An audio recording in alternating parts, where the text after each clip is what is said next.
Buenos días a todos y a todas. Sin lugar a dudas, la noticia excluyente de la jornada tiene que ver con el lanzamiento del satélite ARSAT-1, primer satélite de telecomunicaciones de la República Argentina, producido con tecnología propia, que va a estar ubicado en una posición orbital de 71,8 grados oeste, a 35.786 kilómetros de distancia, con una inversión de 1.121 millones de pesos en esta primera fase, pero serán 3 satélites, el segundo con un 60% de avance, a partir de un convenio entre INVAP, empresa estatal de Río Negro, conjuntamente con ARSAT, empresa estatal con capital accionario por parte del Estado Nacional. Esto es importante porque el programa de inversión de ARSAT 1, 2 y 3 implicaría una inversión proyectada de 3.721 millones de pesos y el plan satelital argentino implica una inversión de 10.264 millones de pesos que involucran los satélites de telecomunicaciones y también satélites de observación. Eso es un avance del mismo modo como es importante la plataforma de lanzamiento para satélites de baja altura, lo cual es también muy importante para pronósticos de clima, mejoramientos desde el punto de vista de estrategias de intervención de emergencia, a los efectos de tener un sistema de información con mayor autonomía y disponibilidad de información. Creo que es muy importante, lo dije ayer, lo reafirmo claramente en el sentido de lo que esto significa, 1.300.000 horas hombres de trabajo, de científicos y técnicos, y a su vez el 70% de un satélite de esta naturaleza implica mano de obra calificada, y a su vez también lo que implica también el reconocimiento de carácter internacional, porque las empresas reaseguradoras, que son aproximadamente 15 para este tipo de emprendimientos, han planteado claramente la perspectiva del reaseguro correspondiente para los 15 años de vida útil de este satélite. Por lo tanto, es un reconocimiento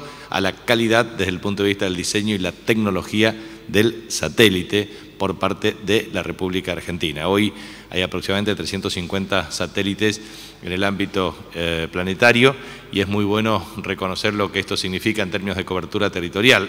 El continente argentino hasta Islas Malvinas, isla del Atlántico Sur y obviamente el continente antártico, y a su vez también, lo que me parece importante, otros países como Uruguay y Paraguay, países vecinos, y a su vez también la proyección de lo que esto significa con el ARSAT 2, vuelvo a insistir, con 60% de construcción para llegar a aproximadamente una cobertura en todo el continente americano y, por supuesto, implica mejor uso de sus cualidades y sus capacidades, con lo cual verdaderamente es un acontecimiento extraordinario y, como dijo la misma presidenta, la doctora Cristina Fernández de Kirchner, realmente esto es un proyecto que no se puede derogar y esto tiene que ver con una política de Estado, con una visión estratégica que tuvo en su momento Néstor Carlos Kirchner como presidente de la Nación, desde el 2004 en adelante, la reivindicación de la posición orbital de un modo autónomo para la República Argentina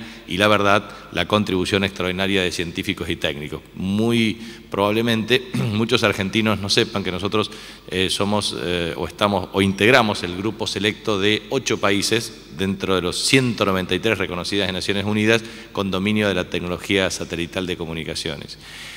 Para lo cual es un hecho auspicioso, trascendente, de soberanía y obviamente de desarrollo científico-tecnológico, que mucho tiene que ver con la mayor inversión histórica de ciencia y tecnología en materia presupuestaria, entre 0,63 a 0,78% del Producto Interno Bruto, y a su vez también lo que significa la repatriación de más de 1.111 científicos y tecnólogos que han regresado a la República Argentina a partir de una política científica y tecnológica y a partir de la creación de un espacio de un ministerio que tienda precisamente a lograr mayor autonomía.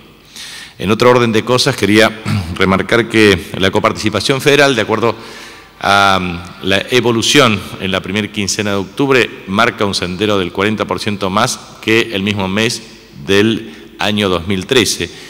Y el Fondo Federal Solidario ha tenido una recuperación equivalente al 75% más respecto al año 2013. Eso implica mayor disponibilidad de recursos para los estados provinciales en virtud de las transferencias por recursos de coparticipación federal en forma automática, más otros recursos de jurisdicción nacional que se transfieren también en forma automática. Es necesario también remarcar que, de acuerdo a la información suministrada por la Secretaría de Energía, YPF ha tenido un incremento del 10,91% en el mes de agosto de este año en materia de producción de petróleo, llegando a una producción de 1.095.454 metros cúbicos, 1.041.113 metros cúbicos de gas, también con un incremento del 14,6% en agosto del año 2014 respecto a agosto del año 2013. Cuando uno hace un análisis de la producción de YPF en petróleo acumulado entre enero y agosto, el incremento es del orden del 8,7% en petróleo y 11,7% en gas. También quiero transmitir que ayer hemos tenido una reunión con la cadena porcina. Nosotros tenemos reuniones en forma sistemáticas con 36 cadenas productivas de valor. Hemos tenido con la cadena arrocera la semana pasada, ayer tuvimos con la cadena porcina. Es importante remarcar que la cadena porcina, de acuerdo a datos suministrados, ha tenido un incremento entre 4 kilos 2003 de consumo anual por habitante a 10,5 kilos de consumo anual por habitante. Y esto puede variar, digamos, a 14,5 kilos por habitante con otras estimaciones. Recordemos que la meta proyectada para el año 2020 es precisamente avanzar a 16,5 kilos de carne porcina por habitante. Las bondades y las características del producto, la tecnología aplicada, los procesos de aceleración para la estrategia reproductiva ha permitido un incremento, primero del 3% en el consumo. Es necesario observar que el incremento en el consumo de carne porcina automáticamente libera carne bovina para exportaciones. Ellos calculan claramente que un incremento en el volumen de kilos consumidos por habitante implica 80.000 toneladas adicionales de carne bovina de exportación. A su vez también la cadena transmite un claro sendero de una reducción del déficit de balanza comercial entre exportaciones e importaciones. En general, casi el 95-96% de la producción tiende a abastecer el consumo interno. Hay una buena perspectiva para incrementar los volúmenes de exportación a Rusia en virtud del precio estipulado y la demanda correspondiente. La República Argentina tiene aproximadamente 4,2 millones de cabezas de ganado porcino como stock. Ha tenido una reducción del 44% de importaciones. ¿Esto qué implica? Implica que ha habido un incremento en la expansión de la producción porcina en cantidad y volumen, y esto ha permitido una reducción del 44% de las importaciones, un incremento del 8% en el volumen total de faena, 7% en los volúmenes de producción, 3% en el volumen de consumo en el transcurso de este año, y a su vez esta cadena tiene 50.000 empleos directos y otros tantos indirectos, o sea, cerca de 100.000 empleos directos e indirectos a lo largo de toda la cadena de valor. Por lo tanto, es una cadena de valor que tiene una difusión en gran parte de la República Argentina, que promueve empleo, que sustituye importaciones, y la idea central es que hoy estamos en torno a 21 a 24 millones de dólares de déficit de balanza comercial entre exportaciones e importaciones, pero la tendencia es a eliminar ese déficit y a generar un saldo exportable. Por lo tanto,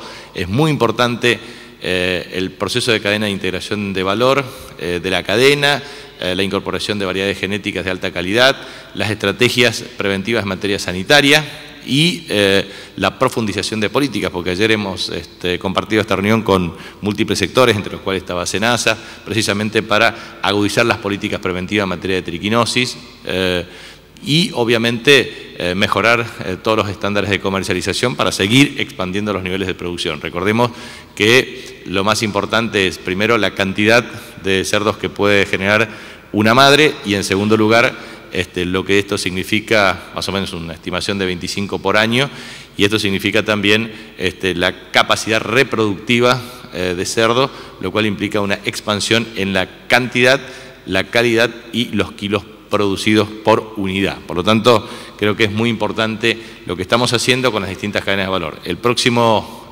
lunes tenemos prevista una reunión con parte de la cadena láctea, de todo el sistema cooperativo. Por lo tanto, todo tiene que ver con producción, incentivos, exportación y empleos, y eso es lo que verdaderamente genera la estrategia productiva más importante para el país. Buenos días, Capitanich. Marcelo de Leo, AM910, Radio La Red. Tres consultas. La primera, desde la Unión Obrera Metalúrgica, hablan de alguna alerta sobre la situación de 3.000 empleos en Tierra del Fuego, y esto tiene que ver con la posibilidad de que empresas tomen dólares para pagar a sus proveedores en lo que tiene que ver con las importaciones. Si nos puede dar algún detalle de cómo ve el gobierno esto y qué medidas toma el gobierno con respecto a esto. Después hay muchas versiones sobre la salud de la presidenta, sobre si se atendió ayer en la Fundación Favaloro, si se atiende hoy, si es una visita de rutina o si es una visita extraordinaria, ya sea usted o de alguna manera tener algún tipo de información sobre la salud de Cristina Fernández de Kirchner. Y también ratificar, en todo caso, ¿usted va a ser candidato a intendente de Resistencia el próximo año? ¿No me tiene fe? No, sí. Primero, respecto a la comunicación pública de la presidenta, la elabora la misma presidenta de la Nación y lo hace a través del vocero presidencial o a través del secretario general de la Presidencia. Pero la verdad es que la presidenta de la Nación está extraordinariamente bien de salud, muy activa en el trabajo diario y cotidiano. Respecto al tema de la cuestión vinculada a Tierra del Fuego, es importante remarcar lo siguiente. Cuando uno toma los últimos 4 años en Tierra del Fuego, observa la expansión del empleo privado formal, superando los 15.000 empleos privados formales y superando también el empleo público en toda la provincia de Tierra del Fuego. Gran parte de ese proceso de catalización para la generación de empleo privado formal ha tenido que ver con el desarrollo de la zona franca y de la industria asociada a electrodomésticos, sobre distintos porcentajes de composición nacional sobre el producto final. Nosotros tenemos allí una particularidad. Estos casos que siempre se hablan de 3.000 casos, tiene que ver con contratos a plazo. O sea, tiene que ver con un vínculo jurídico laboral que se establece entre las empresas y los trabajadores. Lo venimos observando a este comportamiento desde el primer trimestre del año 2014. Por lo tanto, sobre la base de los planes y metas de producción, tiene que ver con la extensión o no de estos contratos. Y en este contexto se ha trabajado siempre entre la Unión Obrera Metalúrgica y las empresas la posibilidad de establecer que estos contratos de plazo fijo se transformen en contratos de carácter permanente. Pero eso tiene que ver con los planes de producción y la expansión. O sea que no es una cuestión novedosa o que tiene que ver con circunstancias de carácter coyuntural, sino que tiene que ver con los niveles de planificación de la producción. Respecto a este tema, lo que se ha hecho es precisamente un plan de administración clara respecto a las divisas y los incentivos a la demanda doméstica de productos producidos, principalmente electrodomésticos. Usted sabe, desde los programas que tienen que ver con el uso de tarjetas de crédito, la expansión de cuotas, los mecanismos de acuerdo de precios para promover y generar las condiciones también de reducción de la tasa de interés a los efectos de que las familias puedan consumir bienes durables. Por lo tanto, los incentivos generados por el Estado tienden a garantizar las fuentes de empleo. Por lo tanto, ese tema es un tema recurrente de análisis desde el punto de vista de los planes de producción que se hace. Y respecto al escenario político, yo he transmitido claramente que mi vocación es servir a mi provincia y lo hago desde los lugares que considero necesario poder hacerlo. Y a mí me parece que poder competir electoralmente como candidato a intendente de Resistencia lo puedo hacer perfectamente. Y esto es un acto de convicción y de valoración de este proyecto político. Y la verdad es que vamos a cumplir en la provincia el año próximo 8 años de gestión. Pero muchos solamente critican porque no saben. Yo realmente observo la ignorancia supina de muchos analistas que no tienen información adecuada. Pero me parece que es bueno por lo menos que el pueblo argentino sepa que gracias a la presidenta Cristina Fernández de Kirchner, al apoyo de Néstor Kirchner y de este proyecto político lo que se ha podido hacer en las provincias del norte argentino y en la provincia del Chaco. Y voy a resumir, porque si no estaría una hora hablando. Primero, van a concluir en 8 años 500 kilómetros de rutas. ¿Saben cuántos kilómetros de ruta tenía la provincia? Provinciales, 671 acumulado en toda su historia. Vamos a tener 800 kilómetros de rutas repavimentadas. Vamos a terminar la construcción de 20 acueductos y de 148.000 a 330.000 conexiones domiciliarias de agua potable. Vamos a lograr fibra óptica extendida. Hoy estamos en torno a las 48 localidades, serán 56 localidades con fibra óptica, con cerca de 2.200 kilómetros, con la etapa final, año 2015, de última milla, con lo cual ninguna provincia argentina, salvo Formosa, La Rioja, que están en una plataforma equivalente a la provincia del Chaco, van a tener un nivel de conectividad de esas características.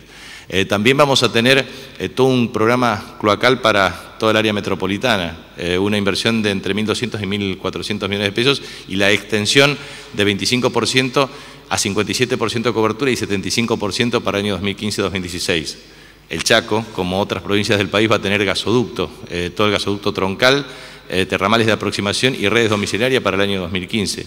La provincia del Chaco también tendrá la reparación integral del Belgrano Cargas, todo el sistema de red ferroviaria nueva, lo cual implica una inversión cercana a los 400 kilómetros de red vial nueva, lo cual va a implicar, conjuntamente con la hidrovía Paraná-Paraguay y la recuperación del puerto de Barranqueras, un avance extraordinario desde el punto de vista cualitativo en materia de transformación estructural. 500 escuelas nuevas, entre nuevas y reparadas a nuevas o ampliadas, 36 hospitales nuevos o ampliados o reparados a nuevos de 45 existentes, cerca de 100 centros de salud.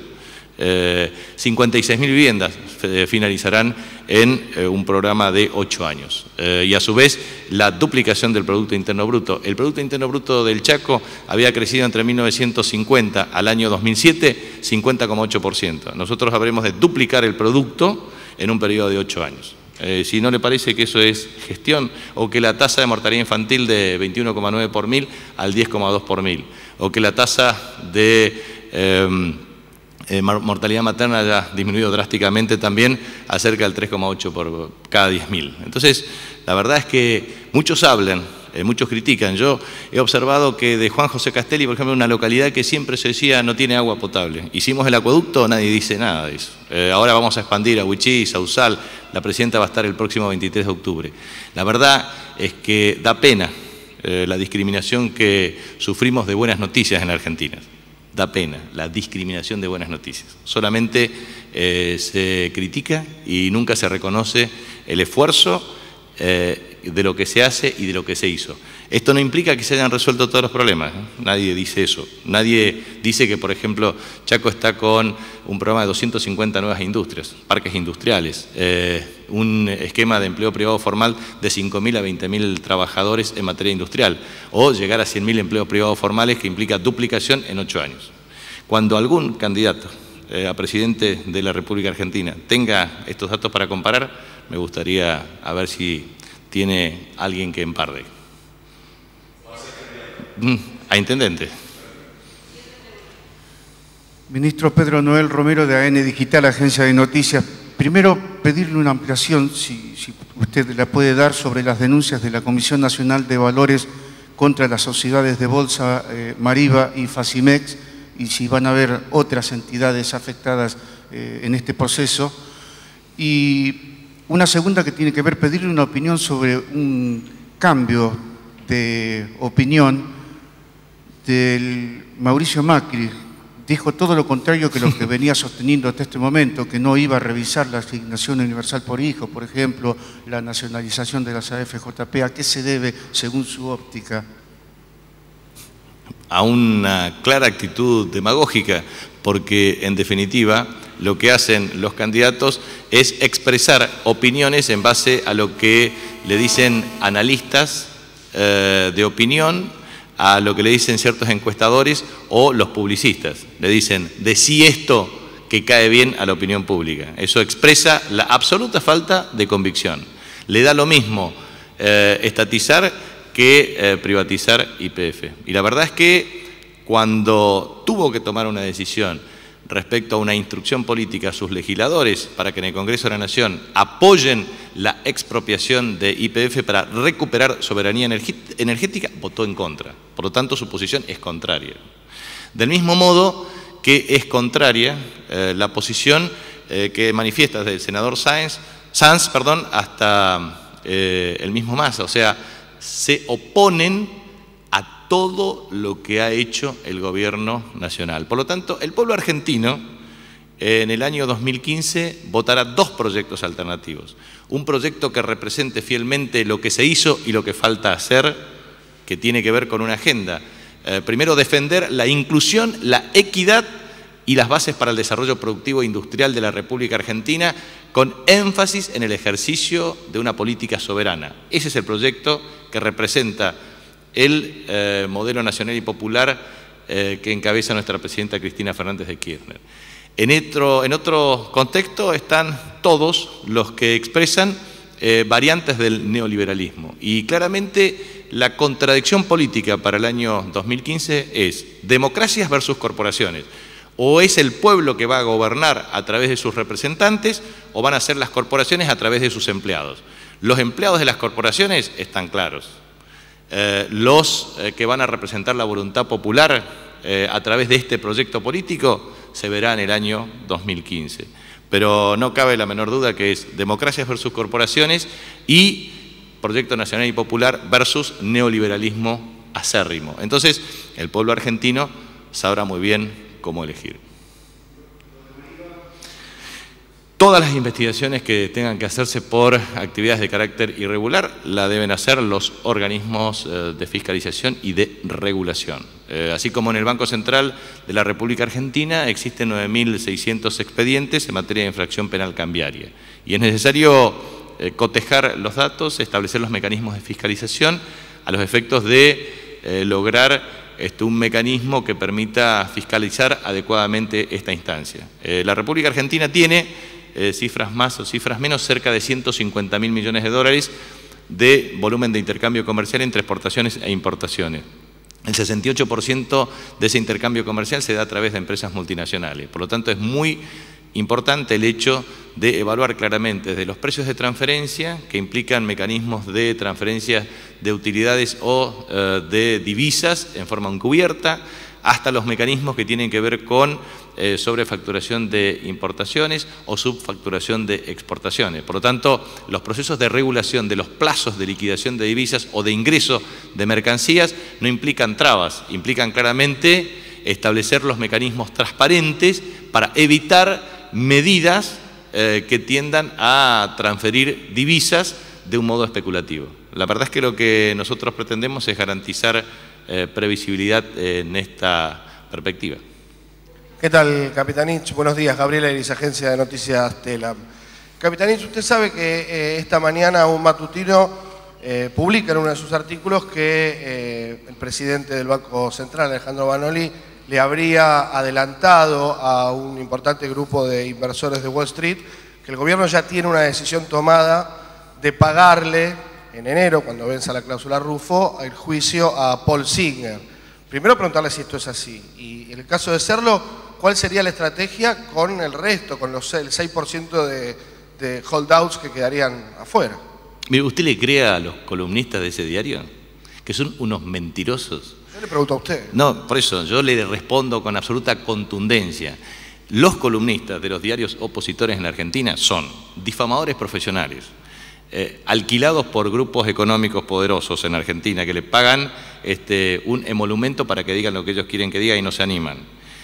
Son los más mentirosos y mendaces que hay, porque dicen barbaridades todo el tiempo, inventan rumores y forman parte de esa estrategia comunicacional.